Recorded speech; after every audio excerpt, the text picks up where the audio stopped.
Good morning. So, మనం previous క్లాస్‌లో మనం ఫిక్స్డ్ బీమ్ గురించి డిస్కస్ చేసాం. So, degree of static inertia అనేది జనరల్‌గా 3 ఉంటుంది. అదే వెర్టికల్ లోడింగ్ కండిషన్‌కైతే జనరల్‌గా 2 ఉంటుంది.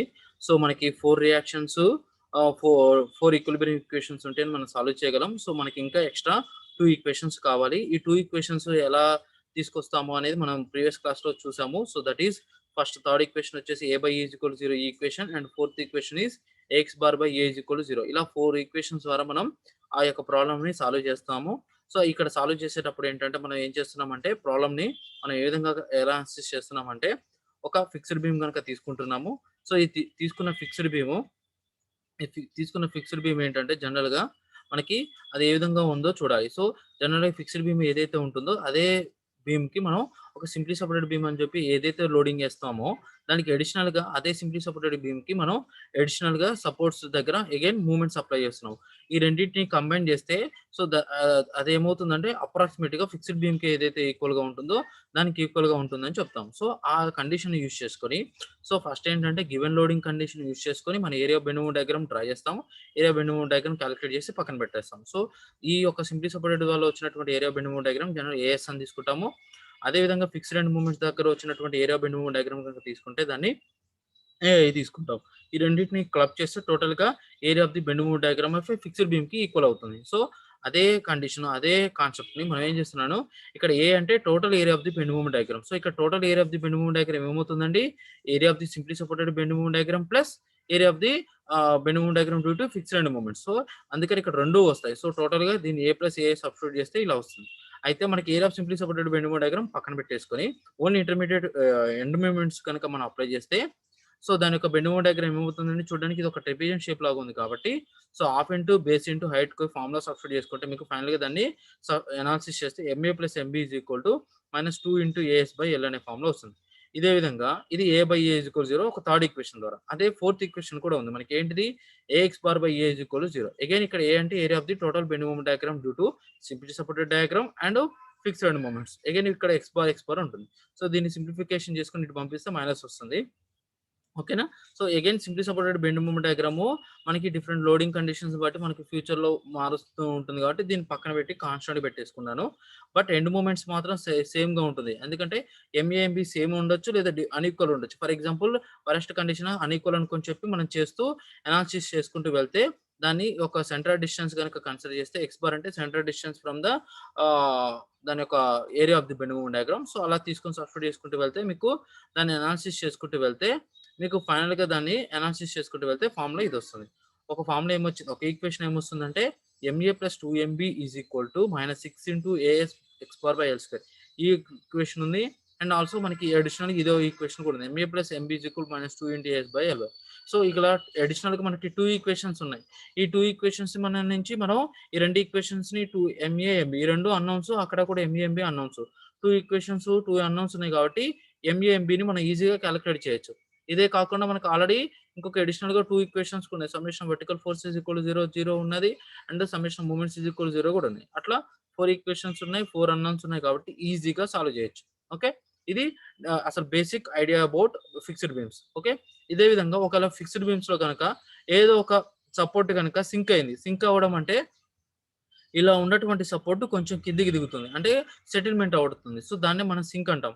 అలా ఒక సపోర్ట్ ఫర్ ఎగ్జాంపుల్ ఇక్కడ సపోర్ట్ బి అనే ఉంది. సపోర్ట్ బి అడిషనల్‌గా మనం ఇనిషియల్‌గా మనకి బీమ్ ఈ హైట్‌లో ఉంది. ఆ తర్వాత due to vertical loading conditions కావచ్చు, లేదా కింద ఉన్నటువంటి బేరింగ్ కెపాసిటీ సాయిల్ కావచ్చు, లేదా సాయిల్ వీక్ అవ్వచ్చు. ఆ బీమ్ అనేది సింక్ అవ్వచ్చు. సో, ఎంతో కొంత డిఫ్లెక్షన్ అయ్యే ఛాన్స్ ఉంటుంది. సో, దాని వెర్టికల్ ఒక పాయింట్ గనక వర్టికల్‌గా డిఫ్లెక్ట్ అవుతే దాన్ని మనం డిఫ్లెక్షన్ అంటాం. అదే యాంగులర్ కనుక డిస్‌ప్లేస్‌మెంట్ కనుక అవుతే దాన్ని డిఫ్లెక్షన్ అంటాం. వర్టికల్ డిస్‌ప్లేస్‌మెంట్ అయితే డిఫ్లెక్షన్, యాంగులర్ డిస్‌ప్లేస్‌మెంట్ అయితే డిఫ్లెక్షన్ అంటాం. ఇక్కడ వర్టికల్‌గా డిస్‌ప్లేస్‌మెంట్ అయింది కాబట్టి డిఫ్లెక్షన్ అంటాం. అంటే ఇక్కడ ఏమవుతుంది, బిఫోర్ లోడ్ అప్లై చేసిన తర్వాత, ఆఫ్టర్ లోడ్ అప్లై చేసిన తర్వాత ఏమవుతుంది, ఇక్కడ డిఫ్లెక్షన్ అనేది నాట్ ఈక్వల్ టు 0 అవుతుంది. ఎంతో కొంత డిఫ్లెక్షన్ అనేది ఎరేజ్ అయింది. అంతే ప్రీవియస్ క్లాస్‌లో అయితే మనకి లోడ్ అప్లై చేసినా, లోడ్ అప్లై చేయకపోయినా ఈ పాయింట్ అలాగే ఉంది. బట్ ఇక్కడ మాత్రం అలా లేదు. సో, లోడ్ అనేది ఆఫ్టర్ లోడ్ అప్లై చేసిన తర్వాత, ఎంతో కొంత డిఫ్లెక్షన్ అనేది ఉంది. So, here deflection is not equal to 0. ఇంకో కండిషన్ కూడా ఉంది. అదేంటంటే ఇక్కడైనా సరే ఈ పాయింట్ దగ్గర మనకి ఇక్కడ బీమ్ ఇలాగే ఉంది. అండ్ ఇక్కడ అప్లై చేసినప్పుడు కూడా బీమ్ అలాగే ఉంది.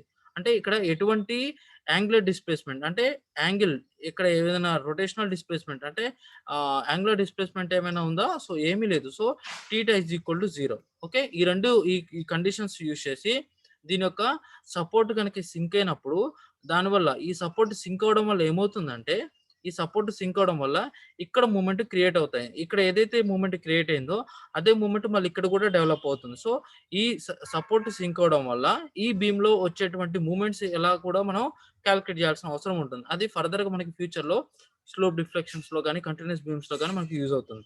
సో అదే కండిషన్స్‌ని ఇక్కడ మనకి స్లోప్ ఏమన్నా మారుతుందా? సో స్లోప్ అనేది యాజ్ ఇట్ ఈస్‌గా అలాగే ఉంది. సో A/E = 0 సబ్స్టిట్యూట్ చేసి దాన్ని అనాలిసిస్ చేసుకుంటూ వెళ్తే మనకి MA = -MB వచ్చింది. అదే విధంగా మనకేమవుతుంది డిఫ్లెక్షన్ ఎంతో కొంత అవుతుంది. అయితే ఇది డౌన్‌వర్డ్ డిఫ్లెక్షన్ కాబట్టి మనం జనరల్‌గా మైనస్ తీసుకుంటాం. సో అదే విధంగా మనం సబ్స్టిట్యూట్ చేసుకుంటూ వెళ్తే సో ఉన్నటువంటి ఏరియాని అండ్ ఎక్స్ బార్ గనుక సబ్స్టిట్యూట్ చేసుకుంటూ వెళ్తే దీన్ని కాస్త అనాలిసిస్ చేసుకుంటూ వెళ్తే ఫైనల్‌గా సబ్స్టిట్యూషన్ చేసుకుంటూ వెళ్తే మనకి బెండ్ మూవ్‌మెంట్ అట్ A ఈ రెండిటిని ఈ MA వాల్యూ తీసుకొచ్చి ఇక్కడ సబ్స్టిట్యూట్ చేస్తే మనకి సబ్స్టిట్యూట్ చేసుకుంటూ వెళ్తే మనకి దీని యొక్క బెండ్ మూవ్‌మెంట్ డయాగ్రామ్ ఏమొస్తుంది? MA -6A/Δ/L² and MB +6 A Δ/L². ఈ విధంగా సపోర్ట్ గనక సింక్ అవ్వడం వల్ల ఆ ఎండ్స్ దగ్గర క్రియేట్ అయ్యే మూవ్‌మెంట్స్ ఇవన్నమాట. ఓకే. ఇదే విధంగా ఒకేళ రొటేషన్ గనక జరుగుతాయి. ఒకేళ ఏదో ఒక కండిషన్‌లో దరిద్రానికి మనకి రొటేషన్ గనక అవుతాయి. ఓకే. ఏదైనా రొటేషనల్ మూవ్‌మెంట్స్ కాకపోతే మూవ్‌మెంట్స్ గనక అప్లై అవుతాయి. సో దానివల్ల ఏమవుతుంది? ఇక్కడ ఈ కండిషన్ చూడండి. ఇక్కడ పాయింట్ స్టార్టింగ్‌లో ఉన్నప్పుడు సపోజ్ ఫర్ ఎగ్జాంపుల్ ఈ పాయింట్ దగ్గర ఎక్కడైనా సరే ఒక కండిషన్ చూడండి. ఫర్ ఎగ్జాంపుల్ ఇక్కడ తీసుకున్నాం. ఇక్కడ స్టార్టింగ్‌లో దీని యొక్క రొటేషను ఎంత అడిషనల్‌గా స్టార్టింగ్‌లో పాయింట్ ఇక్కడుంది. ఆ పాయింట్ ఏమవుతుంది డ్యూ టు రొటేషనల్ సపోర్ట్ గనక రొటేషన్ అవ్వడం వల్ల ఆ పాయింట్ ఇక్కడి నుంచి ఇక్కడికి చేంజ్ అయింది. అంటే ఎంతో కొంత రొటేషనల్ అంటే యాంగిల్ ఎంతో కొంత వచ్చేసింది. అంటే that is not equal to 0 అవుతుంది. ఓకే. అదే విధంగా ఇక్కడ ఇంకో కండిషన్ కూడా ఉంది. అదేంటంటే అబ్జర్వ్ చేస్తే మీరు క్లియర్‌గా ఇక్కడ ఈ పాయింట్ ఇనిషియల్‌గా ఎక్కడైతే ఉందో ఆఫ్టర్ ఈ రొటేషనల్ సపోర్ట్ మూవ్‌మెంట్ గనక అప్లై చేసినా కూడా అది అదే పొజిషన్‌లో ఉంది. అంటే డిఫ్లెక్షన్ ఏమో 0 అయిపోయింది. రొటేషన్ మాత్రం నాట్ ఈక్వల్ టు 0 అయింది. అంటే ఇందాక ఉన్నటువంటి పైనటువంటి సింకింగ్‌కి దీనికి క్వైట్ అపోజిట్. అక్కడ డిఫ్లెక్షన్ నాట్ ఈక్వల్ టు 0 అయింది. ఇక్కడ స్లోపు 0 అయింది. ఇక్కడ స్లోపు నాట్ ఈక్వల్ టు 0 అయింది. అదే కాన్సెప్ట్స్‌ని యూజ్ చేసుకొని మనం ఉన్నటువంటి పైన కండిషన్స్ యూజ్ చేసుకొని A/A ఇంతకుముందు 0 బట్ ఇక్కడ నాట్ ఈక్వల్ టు 0 సంథింగ్ ఎంతో స్లోప్ అనేది ఉంది. ఆ విధంగా దాన్ని సబ్స్టిట్యూట్ చేసుకుంటే ఇది ఈక్వేషన్ ఉంది. బట్ ఇక్కడ ఏమవుతుంది డిఫ్లెక్షన్ అనేది 0 అవుతుంది. సో ఈ డిఫ్లెక్షన్ ఈక్వల్ టు 0 కనుక సబ్స్టిట్యూట్ చేసుకుంటూ వెళ్తే మీకు ఫైనల్‌గా దీని యొక్క బెండ్ మూవ్‌మెంట్ ఈ స్లోప్ అంటే రొటేషన్ అవ్వడం వల్ల ఏదో ఒక మూవ్‌మెంట్ ఒక పాయింట్ దగ్గర రొటేషన్ అవ్వడం వల్ల ఆ ఎండ్స్ దగ్గర క్రియేట్ అయ్యే మూవ్‌మెంట్స్ ఇవి 2A θB/L and movement about B దగ్గర అయితే మాత్రం 4A θB/L. ఇలా ఎక్కడ రొటేషన్ అనేది B సపోర్ట్ దగ్గర ఉంది కాబట్టి θB వస్తుంది. సో ఎక్కడైతే రొటేషన్ అయితే ఎక్కువ ఉందో అక్కడ మాక్సిమం రొటేషన్ ఉంటుంది. ఇక్కడ అయినా సరే ఇక్కడ. అదే విధంగా మీరు డిఫ్లెక్షన్ దగ్గర కూడా చూడండి. సో ఎక్కడైతే డిఫ్లెక్షన్ అయిందో అక్కడ మనకి పాజిటివ్ వస్తుంది. ఎక్కడైతే డిఫ్లెక్షన్ అయితే అదర్ ఎండ్ దగ్గర అయితే అది అపోజిట్‌గా మైనస్ కండిషన్‌లో ఉంటుంది. Okay. This is about fixed beams యొక్క సమ్ జనరల్ ఈక్విలిబ్రియం ఈక్వేషన్స్ గురించి మనం డిస్కస్ చేస్తాం. సో బేసిక్‌గా ఒక మోడల్ ప్రాబ్లమ్ మీకు ఎక్స్‌ప్లెయిన్ చేస్తాను. సో అదేంటో చూద్దాం. So draw the shear foot diagram and bend moment diagram and also find out the maximum deflection for the given beam. Okay. Deflection కూడా క్యాలిక్యులేట్ చేయమంటున్నారు. సో డిఫ్లెక్షన్ ఎలా calculate చేయాలో చూద్దాం. So deflection formula again same formula x/A 0 చేస్తే సరిపోతుంది. అయితే మనకి బీమ్‌ని ఈ ఫిక్స్డ్ బీమ్‌ని అనాలిసిస్ చేయాలంటే మనకి ఏం కండిషన్ ఉందండి? ఫస్ట్ ఇచ్చిన లోడింగ్ కండిషన్ ఒక సింప్లీ సపోర్టెడ్ బీమ్ తీసుకొని ఓకే. ఒక సింప్లీ సపోర్టెడ్ బీమ్ గనుక తీసుకొని దాని మీద లోడ్ అప్లై చేసి ఆ లోడ్ అప్లై చేసిన వల్ల వచ్చినటువంటి బెండ్ మూవ్‌మెంట్ డయాగ్రామ్ తీసుకోవాలి. ఓకే. సో ఏమవుతుందండి ఫర్ ఎగ్జాంపుల్ ఫస్ట్ ఇదొక ఫిక్స్డ్ బీమ్ దీని మీద సెంటర్‌లో పాయింట్ లోడ్ యాక్ట్ అవుతుంది. అదే విధంగా అదే కండిషన్‌లో నేను ఒక సింప్లీ సపోర్టెడ్ బీమ్ మీద లోడ్ అప్లై చేసి దాని యొక్క రియాక్షన్స్ కాలిక్యులేట్ చేస్తే ఏమవుతుంది ఎగ్జాక్ట్‌గా హాఫ్ ఆఫ్ ది కాబట్టి W/2 వచ్చింది. సో దీనికి మూవ్‌మెంట్స్ కనుక కాలిక్యులేట్ చేస్తే force into perpendicular distance. So force into perpendicular distance అంటే W/2 into L/2. So W L/4 వస్తుంది. సో ఫైనల్‌గా ఏమవుతుందంటే మీరు అబ్జర్వ్ చేస్తే ఈ లోడ్ వల్ల ఏమవుతుందండి సపోజ్ లేదా ఈ రియాక్షన్ వల్ల ఏమవుతుంది ఈ రియాక్షన్ ఏం చేస్తుంది ఈ బీమ్‌ని ఇలా బెండ్ చేస్తుంది.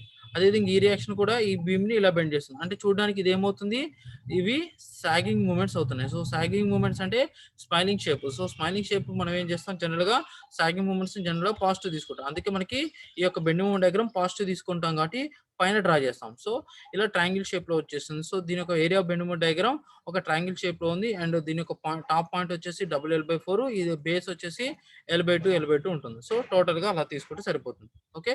ఇది ఇప్పుడు అయిపోయిన తర్వాత ఇంక నెక్స్ట్ ఏం చేయాలండి? ఆఫ్టర్ గివెన్ లోడింగ్ కండిషన్ అయిన తర్వాత నెక్స్ట్ ఏం చేయాలి? యాస్ పర్ రూల్ ప్రకారం ఆ తర్వాత ఆ లోడ్‌ని తీసేసి ఇప్పుడు లోడ్ తీసేసి అడిషనల్‌గా ఎండ్స్ దగ్గర మనం మూవ్‌మెంట్స్ అప్లై చేయాలి. సో మూవ్‌మెంట్స్ అప్లై చేసిన తర్వాత వచ్చేటువంటి బెండ్ మూవ్‌మెంట్ డయాగ్రామ్ ఏమవుతుందండి? ఇక్కడ మూవ్‌మెంట్ అప్లై చేస్తున్నాం కాబట్టి total area of the simply supported beam మొత్తం కూడా సేమ్ ఎంఏ ఉంటుంది. అంటే మనం ఏమేమి మూవ్‌మెంట్ అప్లై చేస్తున్నామో ఎంఏ అయితే ఎంఏ, ఎంబీ అయితే ఎంబీ లేదా ఎం అయితే ఎం. అదే మూవ్‌మెంట్ త్రూఅవుట్ ద బీమ్ ఉంటుంది కాబట్టి దాని యొక్క bend movement diagram so something rectangle షేప్‌లో వస్తుంది. ఇప్పుడు ఈ డయాగ్రామ్ ఈక్వల్ చేస్తే కదా మనకేమవుతుంది? అది ఇక్కడ ఉన్నటువంటి ఫిక్స్డ్ బీమ్ యొక్క బెండ్ మూవ్‌మెంట్ డయాగ్రామ్‌కి ఈక్వల్ అవుతుంది. సో ఇప్పుడున్న ఈ డయాగ్రామ్ 2 ఈక్వల్ చేసి సో ఫైనల్‌గా ఇక్కడేమో ఇదేమో నెగెటివ్ అవుతుంది. ఎందుకంటే చూడండి ఇక్కడ మీరు అబ్జర్వ్ చేయండి ఇంపార్టెంట్ పాయింట్. ఇక్కడ ఈ ఈ బూమ్ ఈ ఈ మూవ్‌మెంట్ వల్ల ఇది ఇటువైపు ఇట్లా యాక్ట్ అవుతుంది. ఈ మూవ్‌మెంట్ ఇటువైపు ఇలా యాక్ట్ అవుతుంది. ఓకే. ఈ మూవ్‌మెంట్ అప్లై అవ్వడం వల్ల ఈ బీమ్ ఏమవుతుందండి? ఇది ఇలా బెండ్ అవుతుంది. సో ఇలా బెండ్ అవుతే ఏమవుతుంది? అది క్రయింగ్ షేప్ అవుతుంది. మనం దాన్ని ఏమంటాం? హాగింగ్ మూవ్‌మెంట్స్ అంటాం. సో హాగింగ్ మూవ్‌మెంట్స్ అంటే ఏంటి? మనం జనరల్‌గా నెగెటివ్ తీసుకుంటాం. సో ఇదేమో నెగెటివ్ డయాగ్రామ్, ఇదేమో పాజిటివ్ డయాగ్రామ్. సో ఆటోమేటిక్‌గా ఏమవుతుంది? ఈ 2 క్యాన్సెల్ అయిపోయి ఇక్కడంతా వైట్ ఎంప్టీ స్పేస్ ఉంటుంది. అంటే ఇక్కడ నెట్ మూవ్‌మెంట్ అనేది 0 అయిపోతుంది. ఇక్కడ హ్యాచ్డ్ పోర్షన్ ఉంది చూసారా? అంతవరకే మాత్రమే మనకి ఉంటే పాజిటివ్ బెండ్ మూవ్‌మెంట్ డయాగ్రామ్ ఉంటుంది. లేదా నెగెటివ్ బెండ్ మూవ్‌మెంట్ డయాగ్రామ్ ఉంటుంది. సో ఇదే కాన్సెప్ట్ మనం ఇంతకుముందు కూడా చెప్పుకున్నాం. ఓకే. ఇక్కడ ఏదైతే వచ్చినటువంటి బెండ్ మూవ్‌మెంట్ డయాగ్రామ్ ఉందో అదే బెండ్ మూవ్‌మెంట్ డయాగ్రామ్ ఇక్కడ ఫైనల్ బెండ్ మూవ్‌మెంట్ డయాగ్రామ్ ఇక్కడ డ్రా చేస్తున్నామనమాట. ఓకే. సో వచ్చిన తర్వాత ఇలా డ్రా చేస్తాం. సో అదే కాన్సెప్ట్‌ని ఇప్పుడు మనం ఇదే ప్రాబ్లమ్‌ని దీన్ని అనాలిసిస్ చేయడానికి మనకి జనరల్‌గా 2 కండిషన్స్ ఉన్నాయి. ఒకటి మనం స్టార్టింగ్‌లో ఏదైతే A/A=0 కాన్సెప్ట్ ఫార్ములా ఏదైతే ఉందో అది తీసుకుందాం. So that is equal to area of the bend movement diagram ఏమవుతుంది? Simply supported bend movement diagram ఏంటంటే ఇక్కడ సో ఇది మొత్తం ట్రయాంగిల్ షేప్ కాబట్టి దీని యొక్క area of bend movement diagram ఏంటండి? Half into base into height. Half into base ఇక్కడ టోటల్ లెంగ్త్ తీసుకుంటే చేయొచ్చు. లేదా 2 ట్రయాంగిల్స్‌ని సెపరేట్ చేస్తే ఇక్కడ 2 కూడా వస్తుంది. So half into base into height. Okay. Is equal to ఏమవుతుందండి? సో ఇటువైపు ఉన్నటువంటి bend movement diagram due to fixed end movements apply చేయడం వల్ల వచ్చినటువంటి మూవ్‌మెంట్. ఇక్కడ ఏమవుతుంది? ఇక్కడ ఇది రెక్టాంగిల్ షేప్ కాబట్టి రెక్టాంగిల్‌కి ఏరియా ఏంటి? Length into breadth. So height ఏమవుతుంది? మూవ్‌మెంట్స్ మనం ఏదైతే అప్లై చేసామో అది. MA into L. ఇక్కడ ఎంఏ ఎంతైతే ఉంటుందో ఎంబీ కూడా అంతే ఉంటుంది. సో టోటల్‌గా బోత్ సైడ్స్ కూడా మనకి టోటల్ ఎండ్ మూవ్‌మెంట్స్ సేమ్ ఉన్నాయి కాబట్టి సో ఎంఏ ఇంటూ ఎల్ చేస్తే మనకి సబ్స్టిట్యూట్ చేస్తే వస్తుంది. ఇంక నెక్స్ట్ అడిషనల్‌గా ఇక్కడ ఏం లేదు కాబట్టి so MA into L. So MA is equal to ఫైనల్‌గా ఏమొస్తుంది? WL/8 అనేది వచ్చింది. సో ఇలా మనకి ఇక్కడ మూవ్‌మెంట్ అబౌట్ ఏ ఏదైతే వచ్చిందో మూవ్‌మెంట్ అబౌట్ బి కూడా సేమ్ వస్తుంది. ఎందుకంటే డ్యూ టు సిమెట్రికల్ కండిషన్ కాబట్టి ఓకే. ఎంఏ ఏదైతే వచ్చిందో ఎంబీ కూడా వచ్చింది. సో ఇక్కడ 2 కూడా మైనస్ వచ్చాయి. ఎందుకంటే దీస్ ఆర్ హాగింగ్ మూవ్‌మెంట్స్ కాబట్టి మనకి మైనస్ వచ్చేసాయి. ఎప్పుడైతే గనక మనకు పాజిటివ్ గనక ఆన్సర్స్ గనక ఫ్యూచర్‌లో వచ్చాయనుకోండి, అక్కడ మనకి సాగింగ్ మూవ్‌మెంట్ డెవలప్ అవుతుందనమాట. సో ఎప్పుడైతే ఫర్ ఎగ్జాంపుల్ ఎక్కడైనా ప్లస్ అనేది వచ్చిందనుకోండి ఆన్సర్ గనక, అంటే సపోజ్ బి దగ్గర ప్లస్ వచ్చిందనుకోండి, అంటే మనం తీసుకున్నటువంటి మూవ్‌మెంట్స్ జనరల్‌గా ఈ కండిషన్‌లో తీసుకున్నటువంటి మూవ్‌మెంట్స్ కాస్త మనం సైన్ చేంజ్ చేసుకోవాలి. అంటే సాగింగ్ మూవ్‌మెంట్ అప్లై చేసుకోవాలి. ఓకే. ఇలా మనం చేసుకుంటూ వెళ్తాం ప్రాబ్లమ్స్ అన్ని. ఓకే. సో ఇంకా మూవ్‌మెంట్స్ అయిపోయాయి. ఒకసారి మూవ్‌మెంట్స్ గనక అయిపోతే మనకి bend movement diagrams at point A, B, C calculate చేస్తాం. So automatic bend movement diagram వస్తుంది. ఆ తర్వాత రియాక్షన్స్ కాలిక్యులేట్ చేయడం ఈజీ. ఎందుకంటే సో రియాక్షన్స్ కాలిక్యులేట్ చేయాలంటే ఫర్ ఎగ్జాంపుల్ అక్కడున్న పైన డయాగ్రామ్‌కెళ్తాను. ఆ రియాక్షన్స్ చూద్దాం ఒకసారి. సో ఫర్ ఎగ్జాంపుల్ ఇది ఒక బీమ్ కదా! ఈ బీమ్ తీసుకుందాం. ఈ బీమ్ దగ్గర మనకు ఆర్ఏ ఒకటి ఉంటుంది అండ్ ఆర్‌బి ఉంటుంది. ఓకే. ఇటు నుంచి ఒక మూవ్‌మెంట్ డెవలప్ అవుతుంది. అండ్ ఇటు నుంచి ఒక మూవ్‌మెంట్ డెవలప్ అవుతుంది. అండ్ ఇక్కడ ఒక లోడ్ ఉంది. సో ఇప్పుడు ఫర్ ఎగ్జాంపుల్ రియాక్షన్స్ కాలిక్యులేట్ చేద్దాం. సో రియాక్షన్ కాలిక్యులేట్ చేయాలంటే టేకింగ్ మూవ్‌మెంట్ అప్పుడు ఏ ఈజ్ ఈక్వల్ 0 చేసుకోవచ్చు. Taking movement B is equal 0 చేసుకోవచ్చు. ఫర్ ఎగ్జాంపుల్ టేకింగ్ మూవ్‌మెంట్ అప్పుడు ఏ ఈజ్ ఈక్వల్ 0 కనుక చేశాననుకోండి. సో టేకింగ్ మూవ్‌మెంట్ అప్పుడు ఏ ఈజ్ ఈక్వల్ 0 చేస్తున్నాను. సో టేకింగ్ మూవ్‌మెంట్ అప్పుడు ఏ ఈజ్ ఈక్వల్ 0 చేస్తే force into perpendicular distance. So force into perpendicular distance అంటే RB into total perpendicular distance ఎంత అండి? RB into L. For example clockwise అయినా, anti clockwise అయినా ఒక fixed direction తీసుకోండి. So ఇది యాంటీ క్లాక్ వైస్ కదా! So anti clockwise for example నేను పాజిటివ్ తీసుకుంటున్నాను. ఓకే. ఓకే. ఇదయిపోయింది. నెక్స్ట్ ఇదయిపోయింది. ఇంకా నెక్స్ట్ ఇదేంటిది ఇదొక ఎంబీ అనే మూవ్‌మెంట్ ఉంది. ఇదే డైరెక్షన్‌లో చూపిస్తుంది క్లాక్ వైస్ కాబట్టి మైనస్ తీసుకుంటున్నాను. సో దీని యొక్క మూవ్‌మెంట్ ఫర్ ఎగ్జాంపుల్ ఎంబీ అనుకుందాం. అంటే డైరెక్ట్‌గా WL/8 తీసుకోవచ్చు. మీకు సింప్లిఫికేషన్ కోసం చెప్తున్నాను. ఇదయిపోయింది. నెక్స్ట్ లోడ్ ఉంది. సో లోడ్ ఏమవుతుంది? ఈ లోడ్‌కి మూవ్‌మెంట్ గనక ఇస్తే ఇది కూడా క్లాక్ వైస్ అవుతుంది. సో క్లాక్ వైస్ కాబట్టి minus. So force into perpendicular distance. So perpendicular distance ఏంటిది L/2. ఓకే. ఓకే. ఇక్కడ మీరు అబ్జర్వ్ చేస్తే ఇది మూవ్‌మెంట్ అండి.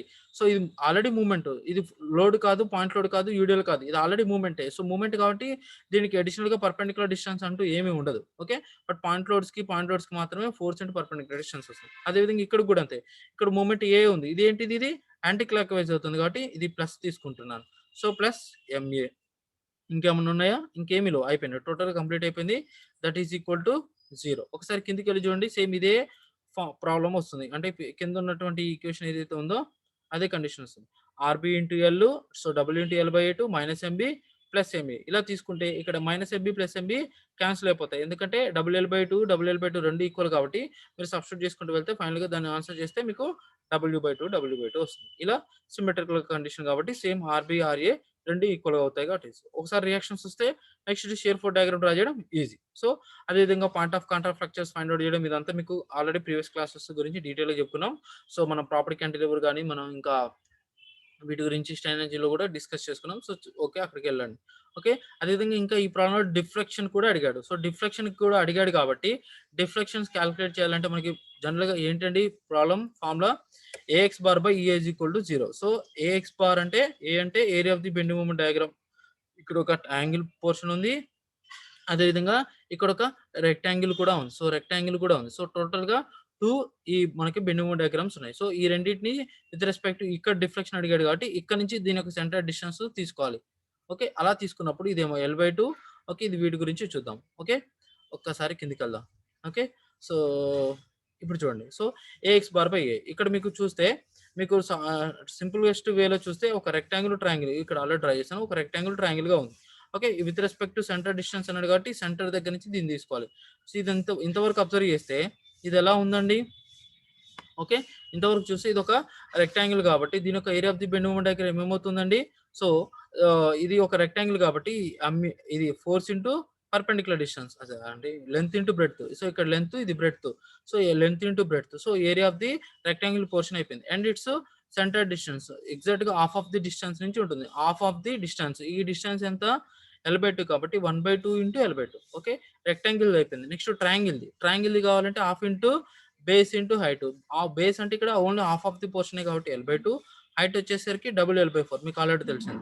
అండ్ ఇది ట్రయాంగిల్ కాబట్టి ఇటు సైడ్ అయితే 1/3 ఇటు సైడ్ అయితే 2/3 సో ఇటు సైడ్ కాబట్టి 1/3 కాబట్టి 1/3 of it's base L/2 so substitute చేసుకుంటూ వెళ్తే మీకు ఫైనల్‌గా సబ్స్టిట్యూట్ చేసుకుంటే ఇలా క్యాలిక్యులేషన్ చేస్తే దాని యొక్క deflection at the point C వచ్చేసి WL/192/EA వస్తుంది. అదే విధంగా మీరు ఒకవేళ ఫర్ ఎగ్జాంపుల్ స్లోప్ గనక క్యాలిక్యులేట్ చేస్తే సేమ్ ఇదే కాన్సెప్ట్ మీకు స్లోప్ అనేది 0 అవుతుంది. ఎందుకు స్లోప్ 0 అవుతుందంటే మీరు అబ్జర్వ్ చేస్తే పైకెళ్ళి చూద్దాం. సో స్లోప్ అనేది జనరల్‌గా మీకు లోడింగ్ కండిషన్స్ కనుక తెలిస్తే ఇది లోడ్. సపోజ్ ఇది బీమ్. ఈ బీమ్ మీద లోడ్ అప్లై చేసినప్పుడు జనరల్‌గా మీరు అబ్జర్వ్ చేస్తే ఈ బీము ఇలా డిఫ్లెక్ట్ అవుతుంది. ఓకే. సో ఈ పాయింట్ దగ్గర డిఫ్లెక్షన్ అనేది ఉంది. ఎంతో కొంత డిఫ్లెక్షన్ అనేది ఉంది. అదే ఈ పాయింట్ దగ్గర మరి స్లోప్ గనక తీసుకుంటే ఈ పాయింట్ దగ్గర స్లోప్ తీసుకుంటే దీనికి స్లోప్ అంటే ఏ పాయింట్ దగ్గర అయితే ఉంటుందో ఆ పాయింట్ దగ్గర ఒక టాంజెంట్ డ్రా చేయాలి. ఈ పాయింట్ దగ్గర ఒక టాంజెంట్ డ్రా చేస్తే ఏమవుతుంది? ఇది పర్ఫెక్ట్‌గా ఒక స్ట్రెయిట్ లైన్‌గా అవుతుంది. సో స్ట్రెయిట్ లైన్ ఉన్నప్పుడు యాంగిల్ ఏమైనా ఉందా? యాంగిల్ స్ట్రెయిట్ లైన్‌కి ఎంత ఉంటుంది? 0 అవుతుంది. సో ఇండైరెక్ట్‌గా slope that is equal to 0. ఎక్కడైతే మాక్సిమం డిఫ్లెక్షన్ వచ్చిందో ఓకే. ఇది కూడా ఇంపార్టెంట్ పాయింట్. ఎక్కడైతే మాక్సిమం డిఫ్లెక్షన్ అయితే వచ్చిందో అక్కడ మీకు స్లోప్ అనేది 0 అవుతుంది. ఎందుకంటే అక్కడ మనకి పాయింట్ గనక ఆ పాయింట్ దగ్గర ఒక టాంజెంట్ డ్రా చేస్తే అది స్ట్రెయిట్ లైన్‌గా ఫార్మ్ అవుతుంది. స్ట్రెయిట్ లైన్ దగ్గర ఏముంటుందండి యాంగిల్ 0 అవుతుంది. సో అలా తీసుకోవచ్చు లేదా మీరు సింప్లెస్ట్ వేలో కాలిక్యులేట్ చేసినా కూడా ఇలా స్లోప్ అనేది 0 అవుతుంది. ఓకే. ఇలా మనం ప్రాబ్లమ్స్ అన్నీ ఇదే ప్రాసెస్‌లో ఇక్కడైతే మనకి ఫిక్స్డ్ మూమెంట్స్ ఏ విధంగా అయితే కాలిక్యులేట్ చేసామో ఓకే. ఇప్పుడు ఈ ఫిక్స్డ్ లోడ్ కండిషన్‌కి ఒక ఫిక్స్డ్ బీమ్‌కై సెంటర్‌లో పాయింట్ లోడ్ కనుక అప్లై చేస్తే, మనం ఈ విధంగా అనాలిసిస్ చేస్తే WL/8 వచ్చింది. ఓకే. ఇదే ప్రాబ్లమ్‌ని మనం ఈ విధంగా కూడా అనాలిసిస్ చేయొచ్చు. ఏది సేమ్ ఇందాక ఫైండ్ ఔట్ చేసినాం కదా! A/E=0 అక్కడ ఒక ఈక్వేషన్ వస్తుంది. అండ్ AX/E=0 ఫైండ్ ఔట్ చేసిన తర్వాత కూడా ఒక ఈక్వేషన్ వస్తుంది. అట్లా 2 ఈక్వేషన్స్ మనం ఫైండ్ ఔట్ చేస్తే ఫైనల్‌గా వచ్చిన ఈక్వేషనే ఇది. ఓకే. ఈ విధంగా చేసినా కూడా మీకు ఆన్సర్ వస్తుంది. ఓకే. సో ఒక్కొక్కసారి కొన్ని సార్లు ఇది ఈజీగా వస్తుంది. ఇక్కడ 2 ఈక్వేషన్స్‌తో కంప్లీట్ అయిపోయింది. అంటే 2 లైన్స్‌తో కంప్లీట్ అయిపోయింది. ఇక్కడ మోర్ దాన్ 3, 4 లైన్స్ అనేది సాల్వ్ చేయడానికి టైం పట్టింది. అట్లా ఒక్కొక్కసారి ఈ కండిషన్ చేసుకుంటే ఇది తొందరగా అయిపోతుంది ప్రాబ్లమ్. ఒక్కోసారి డైరెక్ట్‌గా ఈ ప్రాబ్లమ్ చేస్తే తొందరగా అవుతుంది. ఇట్లా మనకి ఏది బెటర్ అనేది దాన్ని బట్టి చూసుకోవచ్చు. Okay. This is about fixed beam యొక్క ఇంట్రడక్షన్. సో ఇదే విధంగా మనం మిగతా ప్రీవియస్ జనరల్ కండిషన్ లోడ్స్ తీసుకుంటాం. ఇదే విధంగా ఇట్లా అన్ని జనరల్ కండిషన్స్ తీసుకున్న తర్వాత ఒక ప్రాబ్లమ్ కూడా మనం చెప్పుకోవచ్చు. ఓకే.